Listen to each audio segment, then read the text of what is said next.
Hello বন্ধুরা, কেমন আছেন সবাই? আজ আমরা এমন একটা জায়গায় এসেছি যেটা শুধুই একটা স্থান নয়, বরং আমাদের জাতির জন্মের গল্প। আমরা আছি মেহেরপুরের ঐতিহাসিক মুজিবনগরে।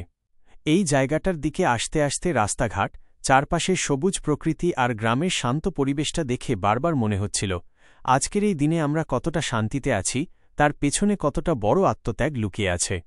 ভাবুন তো, ১৯৭১ সালের কথা। চারিদিকে তখন শুধু অনিশ্চয়তা, ভয় আর যুদ্ধ। পাকিস্তানি হানাদার বাহিনী তখন ধ্বংসযজ্ঞ চালাচ্ছিল। ঠিক সেই সময়ে দেশের মুক্তিকে একটা সঠিক পথ দেখানোর জন্য একদল মানুষ এই ছোট্ট আম্রকাননে একত্রিত হয়েছিলেন। আজ থেকে ৫৪ বছর আগে ১৯৭১ সালের ১৭ই এপ্রিল এই পবিত্র মাটিতেই শপথ গ্রহণ করে গঠিত হয়েছিল স্বাধীন বাংলাদেশের প্রথম সরকার। এই জায়গাটাই ছিল আমাদের প্রথম রাজধানী। আজও যখন এই আম্রকাননের নিচে দাঁড়াই, তখন মনে হয় সেই সময়ের বাতাসে যেন সেই ঐতিহাসিক শপথের গম্ভীরতা এখনও ভেসে বেড়াচ্ছে।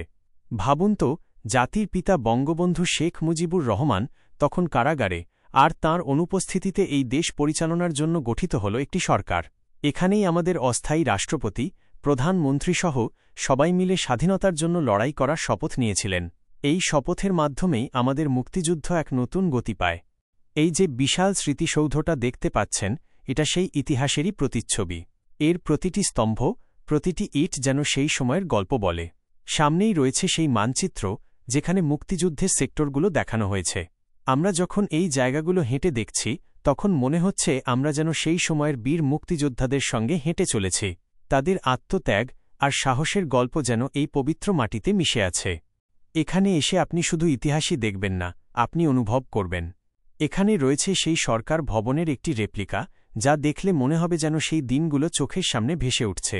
কিভাবে সেই সময় আমাদের নেতারা জীবনের ঝুঁকি নিয়ে দেশ পরিচালনার ভার তুলে নিয়েছিলেন, সেটা এই ভবনটার দিকে তাকালেই বোঝা যায়। এই কমপ্লেক্সে আরও অনেক কিছু আছে, যা আপনাকে সেই সময়ের সংগ্রামের ছবিগুলো দেখাবে। সত্যি বলতে, এই জায়গাটা শুধু ইতিহাসের সাক্ষী নয়, এটা আমাদের গর্ব, আমাদের আত্মপরিচয়। এখানে দাঁড়ালে মনে হয় আমাদের পূর্বপুরুষেরা কত বড় একটা স্বপ্ন দেখেছিলেন, আর কতটা ত্যাগ স্বীকার করে সেই স্বপ্নকে বাস্তবে রূপ দিয়েছিলেন। আজকের এই ভিডিওতে শুধু জায়গাটাকে দেখানো নয়, আমরা চেয়েছিলাম সেই মুহূর্তগুলোকে অনুভব করতে। যদি কখনো সুযোগ পান, একবার এইখানে আসবেন। এখানকার বাতাস, এখানকার মাটি আপনাকে আমাদের স্বাধীনতার গল্প শোনাবে।